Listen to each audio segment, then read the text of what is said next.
There's a saying that goes, if you stand for nothing, you will fall for anything. Trust me, it is true. Pay attention to my messaging. There's a blessing awaiting you over there, and all your stressing, they will quickly disappear. Whoa.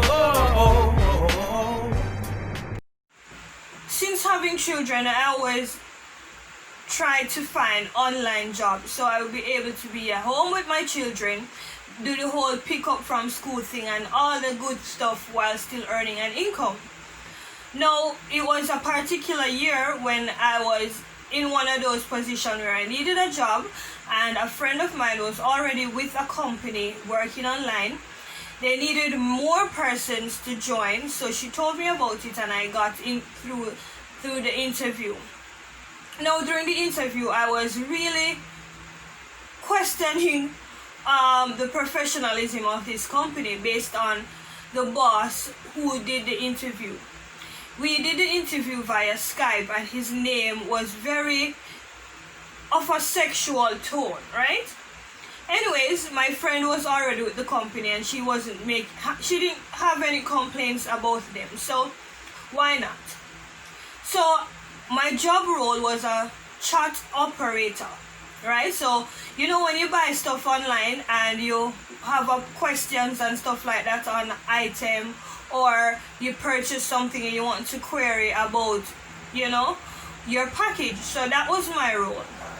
Now, as time progressed, I got more seasoned into the job, and they were asking more and more of me. So, and there was this particular time they were really looking to vamp their online presence. So because they knew I had a background in content writing based on my resume, and they asked me to do some reviews on their products on the platform. So I was like, okay, so are you going to send me the items so I can test them and make a review on them? The answer was a strong no. The answer was I needed to make up glorifying. Should I say glorifying? I was supposed to make their product look good, aka lie. Just make things up so they can show up on the Google search, because I know about SEO and all of those fancy stuff, right? And over time I noticed my supervisor handles all the cases where the packages cannot be found, right? Where I cannot locate the packages. So instead of training us, or probably just me, how to handle cases like this, she would just handle them. So, one day I asked her, what's the problem? Why don't I know how to handle a case where the package cannot be located? So she says she's the one in direct contact with the warehouse, so that's why she handled those cases. That sounds very legit. But then it comes on to, she was getting more and more tasks, and of course more chat operators were sending those cases to her. So over time she got overwhelmed, and I guess she decided to train us on what to do. So this is what happened to those lost packages. So I, as a customer, would report that my package is lost, and what they would do is when they check it and they cannot be found, they realize it wasn't sent out from the warehouse to begin with. And what they would do is tell the customers that it's the shipping company that they sent it with lost their package. And they told them that they will get in contact with the shipping company to locate it and such. And then after a day or two of doing that, and the customers keep coming back and they can't find it, obviously they won't find it because it was not shipped, they would tell them that they will send out another package. But here's the thing, the other package come at the cost of the customer. You heard What? that right. They charge the customer extra after delaying their package a couple days for not sending it out, right? And blaming another intermediate company for the downfall. Now, because these items that they sold were for events, more likely they're wedding type items that they sell. So persons being desperate and wanting their package to arrive on time for their wedding and all these other lovely events, they would agree to pay this extra cost. Now, right there when she told me and everything, and I messaged her privately after this big training, and I was telling her that no, I am definitely not doing anything like that. I am of a Christian moral compass, and no, I'm guiding by those morals, and I will not be lying to no customer, telling them all of this and then on top of it charging them. How that makes sense, you know? And she says, well, that's just how we do it around here, and you know, blah blah blah. I said no, another straight out no from me, because guided by my moral compass. Anyways, time passed and she was basically trying to force me to do it, and I'm like, all you need to do is just tell me to go, or I can step away, but I am not doing this.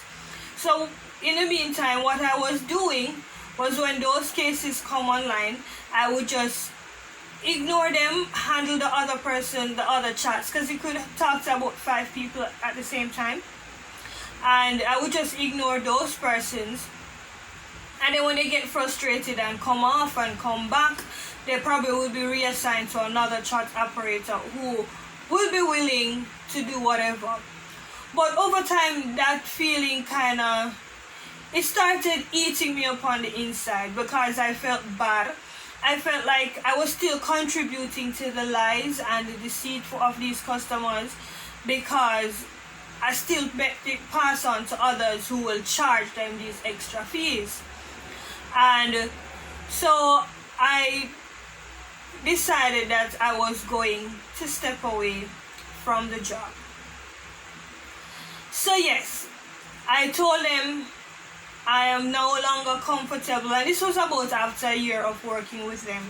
I'm no longer comfortable with lying to your customers. Mind you, this wasn't the only thing they asked us to do, apart from the review and lying about packages. There were some other in-betweens that, I really wasn't getting comfortable with, and having the conversation with my husband to say, I cannot stay on this job.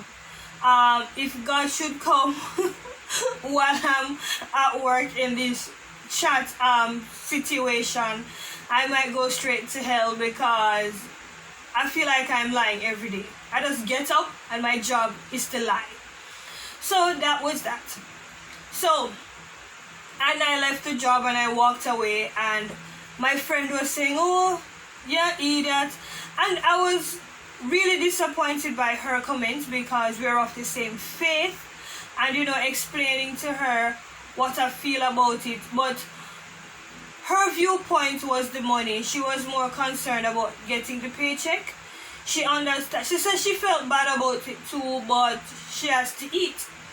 But I am guided by a moral compass of faith as well, that says if I should stand up for something, then the God I know will stand in place and take over. So that's what I did, and within a few weeks, I was able to walk into another job. So, obviously, we're going to get into the lesson. What is the lesson? Any guesses? Drop it in the comment section while I pause. Okay, so, number 1, what is your moral compass? What are you guided by? So my lesson is, try and find a moral compass, something of value. What's your value that you will springboard your decisions from? What guides your actions? Find those so that you won't be easily swayed in situations. So you know exactly what you stand for and you live in your truth. Number 2, don't be pressured by your peers. No matter how old you get, you can be pressured by peers. Yes, still peer pressure. Don't be too caught up in what others might think and deciding that you're going to do something because somebody else is doing it. Which still springboards from your moral compass, standing for something that you believe in. And my third one would be, well, from my Christian viewpoint, is that Christ is going to be with you in every situation. If it that you're going to stand up for right, I am very sure that his decision is not to harm you when you stand up for him. So if you make a decision based on your morals or stuff, do not feel bad about it, but know that this is who you are. Stand in your truth, walk in your truth, figure out your moral compass and live the rest of your life by it. So go ahead and share with me in the comment section, what's your moral compass? What are you guided by? For me, mine is faith as the core, and I also go by integrity and honesty. Those things I try to do in everything I do. I try to be guided by that in whatever decisions I make. So, what's your moral compass? Let's talk about it in the comment section. And if you were like me, would you have walked off on a job that you were comfortable working from home? Go ahead, let's talk about it. And until next time, see you in my next video. Stressing from both left and right, you need a daily dose of blessing right up in your life. I know it feels so very difficult and depressing, but you gotta hold on to the positive and keep on pressing. The blessing, if you need it, then you can't stop.